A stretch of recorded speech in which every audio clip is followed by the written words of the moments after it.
Unina kaNolwazi Ngwane uthi wanyamalala emasontweni amabili edlule emva kokuthi emphelezele esikoleni lapho enza khona unyaka wakhe wokugcina enyuvesi yase-DUT.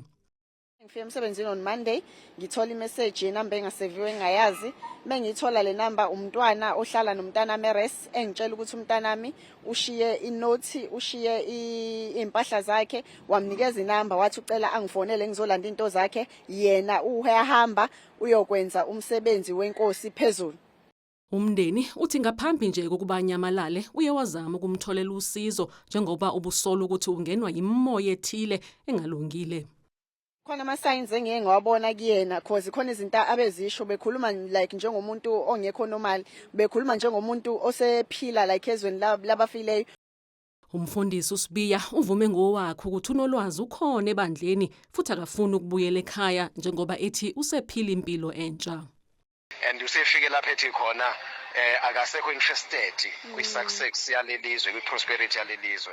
Usefuna ukufeza icebo likaNkulunkulu ngempilo yakhe. Wayihlukanisela uNkulunkulu. So ke abantu ke abaphila leyo mpilo yena senquma ukuthi ufuna ukuyiphila ithila.